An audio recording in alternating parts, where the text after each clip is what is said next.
મોટા ભાઈ આપણી પાસે એવા ફ્રીજ છે ખરા કે એક વખત પ્લગ ભરાયો પછી કદાચ થોડીક 4, 5, 8 કલાક સુધી બહાર રહ્યા હોય એ પ્લગ ભરાવાની જરૂર ના પડે, મારી આઈસ્ક્રીમ એમને એમ રહે એવા ફ્રીજ આવે ખરા માર્કેટમાં? આવે ને, આ તમે જે પકડ્યું છે ને એ જ આવે. અચ્છા. અને આ તમે ટેમ્પોમાં બી લઈ જઈ શકો. એ ઓવરનાઇટ તમે કમ્પ્લીટ ચાર્જિંગ કરી દો, કુલિંગ થઈ જાય પછી 8 કલાક સુધી માઇનસમાં ટેમ્પરેચર રહેશે. આઈસ્ક્રીમ વાળા જે સાયકલ ઉપર લઈને જાય છે ને એ આ ફ્રીજ. મારે ખ્યાલથી પછી બહાર જઈને પછી પ્લગ બગ ભરાવાની જરૂર નહીં કોઈ જરૂર નથી. દુકાન નથી અને આઈસ્ક્રીમ સેલ કરવા નીકળે છે ને એમાં આ ટાઈપનું જ ફ્રીજ આવે. આ ટાઈપનું જ ફ્રીજ આવે. આ ફ્રીજ.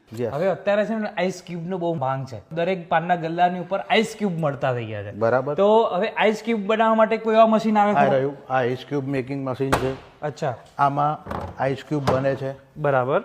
અને એની અલગ અલગ કેપેસિટીના આવે. દિવસનું 25 kilo capacity, 30 kilo, 40 kilo, 100 kilo સુધીની અલગ અલગ કેપેસિટીના આવે. આમાં તમે હાઇજીન મેન્ટેન કરી શકો. તમારું ચોખ્ખું પાણીનું તમે બરફ બનાવી અને ગ્રાહકને સર્વ કરી શકો. એટલે એનો મતલબ એવું કે જેમ કે કોઈ કાફે રેસ્ટોરન્ટ હોય એ લોકો મોકટેલ છે કે પછી સ્લીક શેક છે, મિલ્ક શેક છે, એ બધા લોકો હવે અત્યારે બરફને એ રીતે ઉપયોગ કરતા હોય છે. તો એના માટે આ એનું મશીન હોય તો મારે ખ્યાલ આઈસ ક્યુબ જાતે જ બનાવી શકે. વિચારો ભાઈ આવા માર્કેટની અંદર પણ આવા મોટી કેપેસિટીમાં આવે છે. આ મોટી કેપેસિટી છે. શું વાત? હવે જેવી જેની રિક્વાયરમેન્ટ. તો હવે મારે કદાચ આ વસ્તુ લેવી હોય તો કઈ જગ્યાએ એક્ઝેક્ટ મળી જાય મને એમ કહો બધું? આપણે ઉત્તર ગુજરાતમાં એક જ જગ્યાએ મળશે. ડિસ્પ્લે મળશે અને મટીરિયલ બી મળશે. ક્યાં? તો JC electronic private limited, Vadosan bypass road છે, વડોસણ ગામ જવાનો રસ્તો આવે ત્યાં આગળ જોગમાયા પેટ્રોલ પંપની ગલીમાં અંદર આવો ને એટલે વેરહાઉસ છે આપણું. અને આ જગ્યા ઉપર તમને છે ને જેટલા પણ ફ્રીજ, રેફ્રિજરેટર, પીઝા બનાવતા હોય, કેક બનાવતા હોય કે પછી તમારે કાંઈ પણ વસ્તુ કરતા હોય ને તો અહીંયા ડિસ્પ્લે હાથે નોર્મલ તો તમે છે ને ઘરેલું વપરાશ માટેના ફ્રીજ, રેફ્રિજરેટર અને ટીવી જે બધા યુનિટ જોવા મળે જ છે, પણ કોમર્શિયલ યુઝ માટેના રેફ્રિજરેટર માટે મારા ખ્યાલથી કહું ને ઉત્તર ગુજરાતનું એકમાત્ર આઉટલેટ છે કે જેના અંદર તમને ડાયરેક્ટ વેર હાઉસથી જ મળી જાય. એટલે ડાયરેક્ટ ગોડાઉનમાં આવો ને તમે ડિસ્પ્લે ચેક કરો ને ત્યાંથી જ લઈ જાઓ. એટલે બીજી કોઈ ઝંઝટમાં પડવાનું નહીં. અને ઉત્તર ગુજરાતમાં એકમાત્ર છે તમારે કદાચ જે ફ્રીજ જોતું હોય ને મળી શકે. હવે ખાલી મને ડિસ્પ્લે બતાવી દો કઈ કઈ વસ્તુ કોમર્શિયલ રેન્જ જે કહેવાય કે હોટલ ઇન્ડસ્ટ્રીઝના જેટલા બી યુનિટ આવે એ બધા જ અમારે ત્યાં અવેલેબલ છે. વોટર કુલર થી લઈને આ વોટર કુલર છે. ઓકે. આને કહેવાય વીસી કુલર. આ નાની સાઈઝના બી અવેલેબલ છે.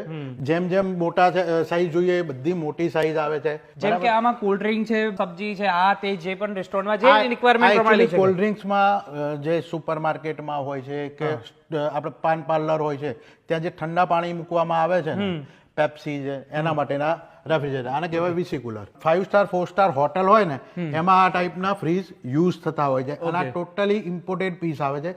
જાપાનની હોસોજાકી કંપની છે જેનું કોલોબરેશન વેસ્ટર્ન કંપની સાથે કરેલું છે. એ સિવાય આઈસ્ક્રીમ પાર્લરના રેફ્રિજરેટર જે છે ડીપ ફ્રીઝર જેને કહેવાય, આ ડીપ ફ્રીઝર અવેલેબલ છે. ઓકે. આની અંદર પણ બે સિસ્ટમ આવતી હોય છે, એક રેફ્રિજરેટર હોય ને એક ફ્રીઝર હોય છે. આ એ જ છે. ઓકે. આ ફ્રીઝર છે અને આ રેફ્રિજરેટર છે. અને એકલું ફ્રીઝર જોઈતું હોય કે એકલું રેફ્રિજરેટર જોઈતું હોય તો આ આવે, વચ્ચે પાર્ટીશન ના આવે. ઓકે. બરાબર. એમાં પછી કાચ વાળા આવે છે પર્ટિક્યુલર આઈસ્ક્રીમ માટે. આઈસ્ક્રીમ્સ માટે. બરાબર. એ આ છે. ઓકે. કે જેનો ઉપર ગ્લાસ હોય, ડિસ્પ્લેમાં દેખાય કઈ કઈ ફ્લેવરના આઈસ્ક્રીમ તમે મૂક્યા છે. હા હા. આની પ્રાઇસ ક્યાંથી સ્ટાર્ટ થાય છે? પ્રાઇસ સમજો ને કે 20,000 થી લઈ અને મારી પાસે 4 લાખ સુધીના રેફ્રિજરેટર છે જે કોમર્શિયલ બેઝ યુઝ થાય છે. બાપ રે. ચલો હવે પેલા પીઝા વાળું જે વસ્તુ છે કદાચ કોઈને પીઝા સ્ટાર્ટ કરવા હોય તો એ પણ આપણે જોઈ લઈએ. પીઝા હાઉસ વાળાને જે જરૂર પડે એ ટાઈપના છે. આ અંડર કાઉન્ટર ચિલર્સ કહેવાય. આના ઉપર તમે પીઝાના રોટલા બનાવે અને અહીંયા બધા ઇન્ગ્રેડિયન્ટ પડ્યા હોય. હા. આમાં પેલા રાખેલું હોય કે ભાઈ કેપ્સિકમ છે, ટોમેટો છે, આ બધું વસ્તુ અહીંયા રાખેલું, બધું કટ કરીને લોકોએ રાખ્યું હોય. અને નીચે બી હોય. નીચે આ બધું કમ્પાર્ટમેન્ટ ફ્રીઝર કમ્પાર્ટમેન્ટ. બરાબર છે. ઠીક છે. અલગ અલગ સાઈઝના. હા, આમાં ઠંડુ થાય. બરાબર. આ અલગ અલગ સાઈઝના આવે છે. પછી એક આ નાની સાઈઝમાં આવે છે. આ ચિલર છે. ઓકે. માઇનસ ટેમ્પરેચર વાળું આવે. બરાબર છે. પછી આ ડ્રોવર સિરીઝ કહેવાય. ઓકે. આની અંદર ડ્રોવર ની અંદર એ બધી વસ્તુ પડી હોય. આ પણ પીઝામાં ને એમાં યુઝ થાય. આ ફ્રીજ જ છે એરું? હા, ફ્રીજ જ છે. આ બધા નીચે જે કમ્પાર્ટમેન્ટ દેખાય છે બધા ફ્રીઝર કમ્પાર્ટમેન્ટ ને ફ્રીજ કમ્પાર્ટમેન્ટ વાળા. બરાબર છે. કેક પેસ્ટ્રી ને દુકાન કર્યું હોય તો એના માટેના પેસ્ટ્રી કેબિનેટ કહેવાય કે જે કેક બનાવે છે કે જે કોમર્શિયલ બેઝ તમે દુકાન કરો તો આ રાખવું પડે. ઘરે કરતા હોય એના માટે ઠીક છે, પણ જે દુકાન લઈને બેઠા છે એમને આ જરૂર પડે કે ચારે બાજુથી કાચ આવે, અહીંયા બધી તમારી પ્રોડક્ટ ડિસ્પ્લે થાય ડિસ્પ્લે દેખાયા કરે. પ્લસ પછી આપણે નોર્મલ supermarket સુપરમાર્કેટ series માટેનું પણ યુઝ કે થતું હોય છે. મોટા સ્ટોર છે અને રિક્વાયરમેન્ટ વધારે છે કોલ્ડ ડ્રિંક્સ ની નાની તો એના માટેનું આ 2 દરવાજા વાળું આવે છે. બરાબર છે.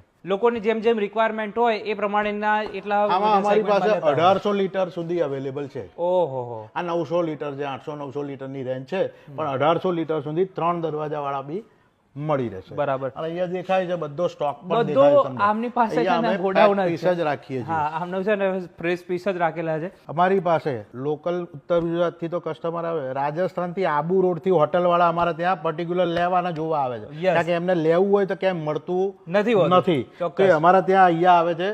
આબુ રોડ જેટલી હોટલ છે ને ત્યાં અમારા કેટલોગ જશે ને એટલે અમારા ત્યાં પર્ટિક્યુલર સ્પેશિયલ એના માટે જ આવે છે. ચોક્કસ. આ તો થઈ બધા હોટલ વાળા કસ્ટમર માટેની. હા